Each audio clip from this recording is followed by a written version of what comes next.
prepare the cream first. Still hard. This is the butter. We use Anchor kasi gusto lang anak ko talaga yung Anchor. So, basta refrigerator cake, we use Anchor. And for the fruit cocktail, we also use the imported ones, the Del Monte. Kaya lang yung peaches, walang Del Monte, but mas okay din naman ibang brand. And of course, cheaper. Pero may ibang din brand mas medyo mahal kaysa Del Monte. So, pasensya na sa noise. In front of me is already street kasi extension itong ginamit ko kasi mailaw. Still early in the morning. Not early, it's 10 o'clock na I think.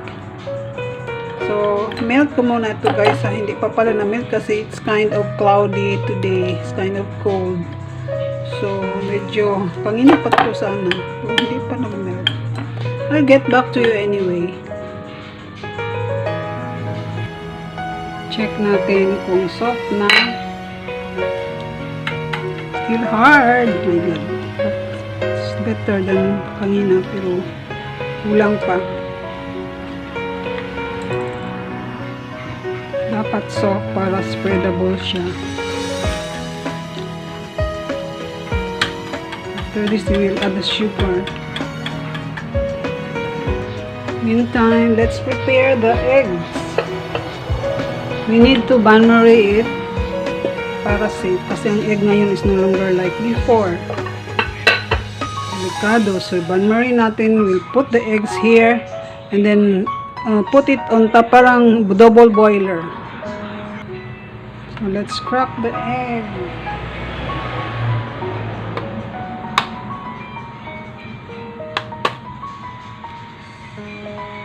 Supposedly egg yolk lang pero ayoko, sayang din ang white, di ba? Ayun ang white. Sayang. Pero let's see, baka reklamo yung anak ko. So siguro I'll just separate the white. Okay, I'll just include the white, sabi nila. Kasi sayang, di ba? The same thing is true with the leche flan. Basta pang bahay lang, I include the white. Sayang eh. For the last time I had my video, that was purely yolk talaga. Kasi sobra yun ni Shane sa kanyang binake na cake. Lalo na kung, pag halos using lang siya gamit lang siya ng egg yolk, I mean white. So, yung egg yolk, ginamit ko sa leche flan. Diba? Sayang din ang white. Tingnan mo. Ako nang gatilukon kay sayang, diba? That's money. Ayun, may Of course, my hands are clean. Meron namang gloves na yung blue ni Shane, pero parang bakikawan. Bakikaw in Bisaya. Ano ba yan sa Tagalog? So, I will just bain-marie it. Double boiler in layman's language.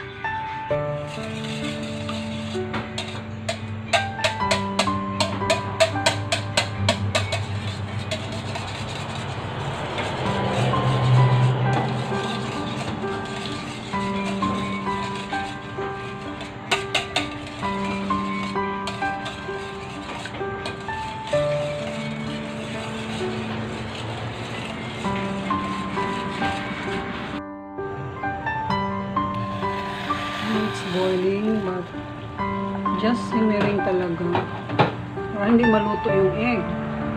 So, lower the fire. Yung lowest lang talaga kasi hindi natin gusto maluto talaga yung egg. I just wanted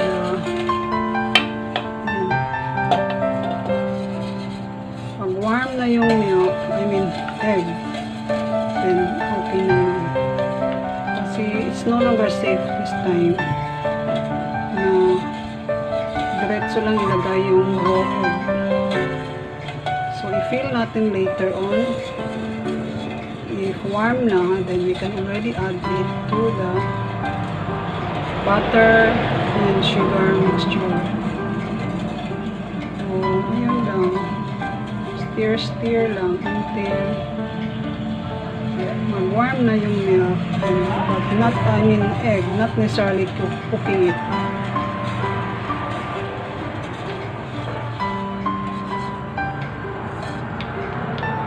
Hindi pa. Still cold. Not yet warm. Kaya keep on stirring para hindi maluto yung egg. Just enough na mamatay yung you can research more about bain-marie of the egg. Ayan o. Masyadong ko malakas ang apoy ko. Dapat wala yan. Kasi mahangin kasi dito sa labas. Kaya if I will lower the fire, the more off, mamatay ang apoy. But you can check it sa kay Shane in the baking. May ginawa siyang bain-marie doon. And that was perfect, of course. But this one, it's okay lang. I will mix it there sa butter and sugar mixture. Set aside muna. So, ito na.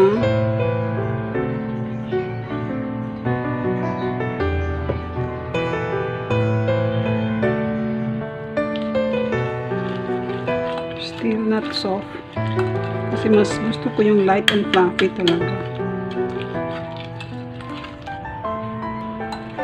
So, soft now. I'll add the sugar.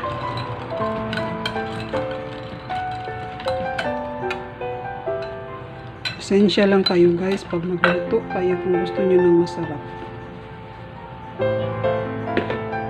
I added only 1/2 cup kasi ayoko nang masyadong matamis kasi fruit cocktail, peaches, mango, they're all sweet.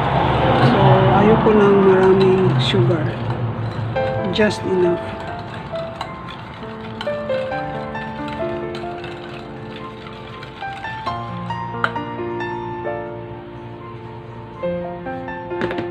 In 3 additions para hindi masyadong mabigla.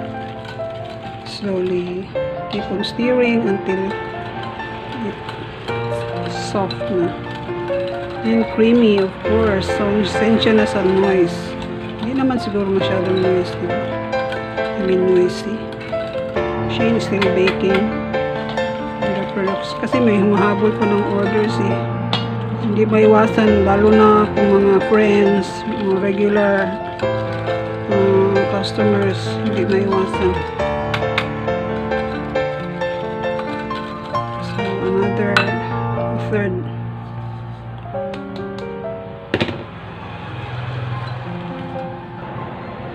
So, add na natin ang egg na binan kasi mayroong white din at saka yung nakita nyo may puti-puti dyan, that's butter because I did not wash anymore this wire whip. Anyway, imimix ko naman yan dito. So, I'll add it here and then keep on whipping until it's really fluffy.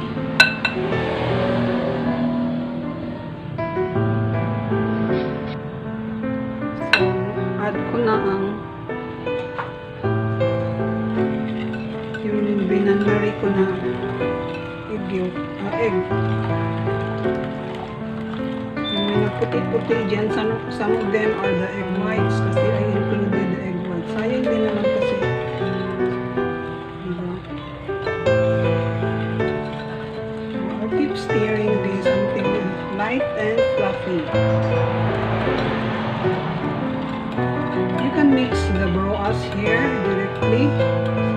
So what I will do is I will put some of them na crushed broas and then some of them i-layer ko doon sa final layering na of the fruit refrigerator cake. Ang iba naman tinatawag nilang icebox cake.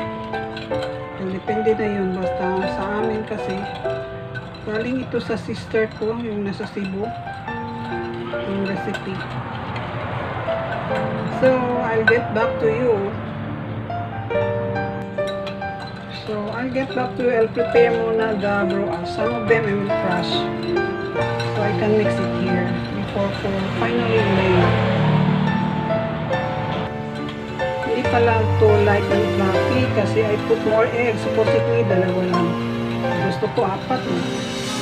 So, depende na talaga yan sa inyo. Just mix it so that na-dissolve na yung sugar. I'll get back to you.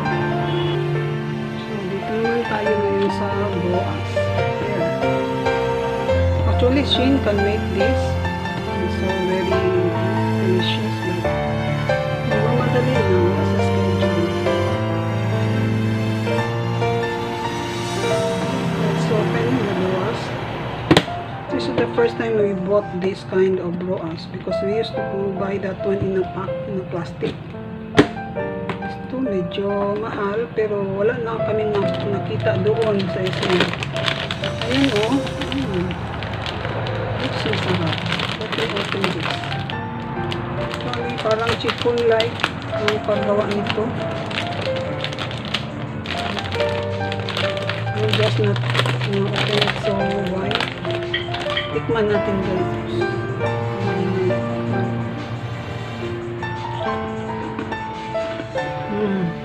Yummy.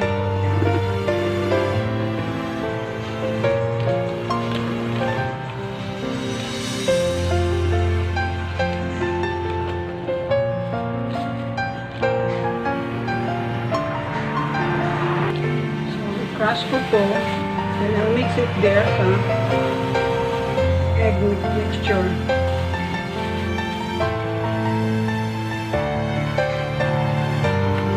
Whatever ways you want to crush with, ayun na bahala.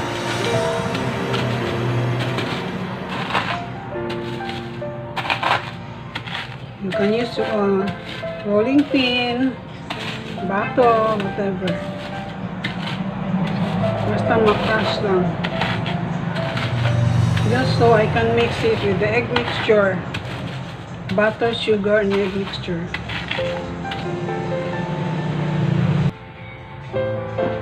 Okay, so let's mix it.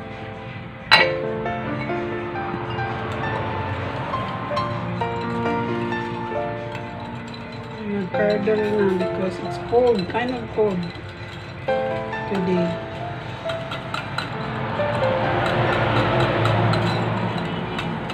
Add ko na to yung crumbs na broas.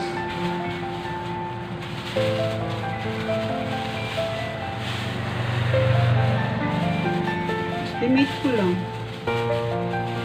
Nasa sa inyo na kung gusto nyo marami.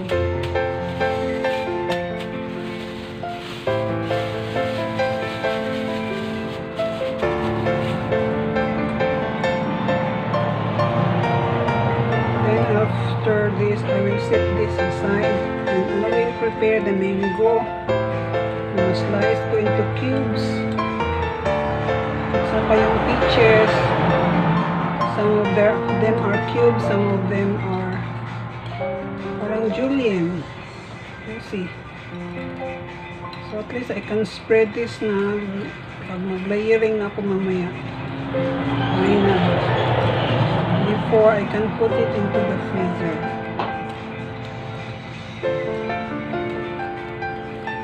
Okay, I'll get back to you. I'll set this aside first.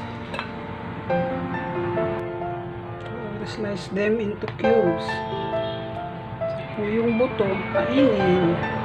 Kainin ang buto, diba?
parang julienne, pwede yun.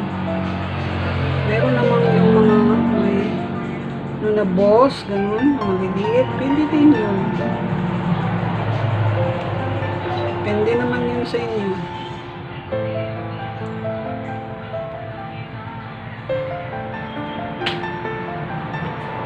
So, bossin lang natin to. Then after that, yung next, medyo maputla. But anyway, that will be mixed with the rest.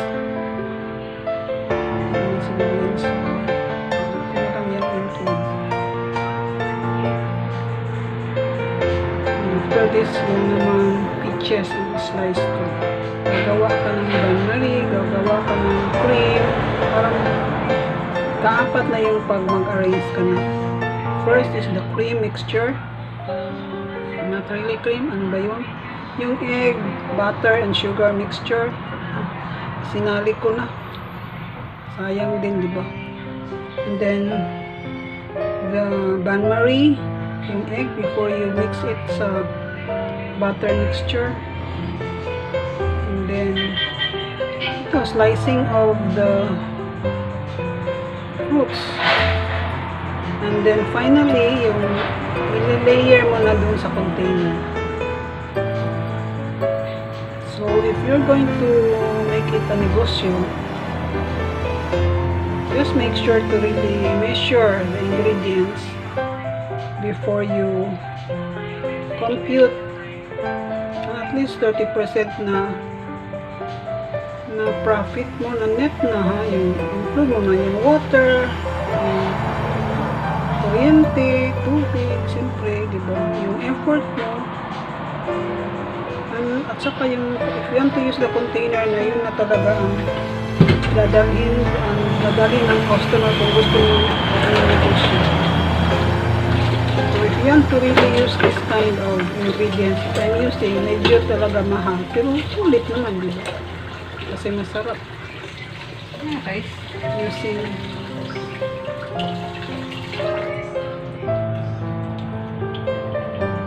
pa ako nakapagluto ng lunch actually guys, kasi inunat ko to dahil ilalagay ito sa freezer.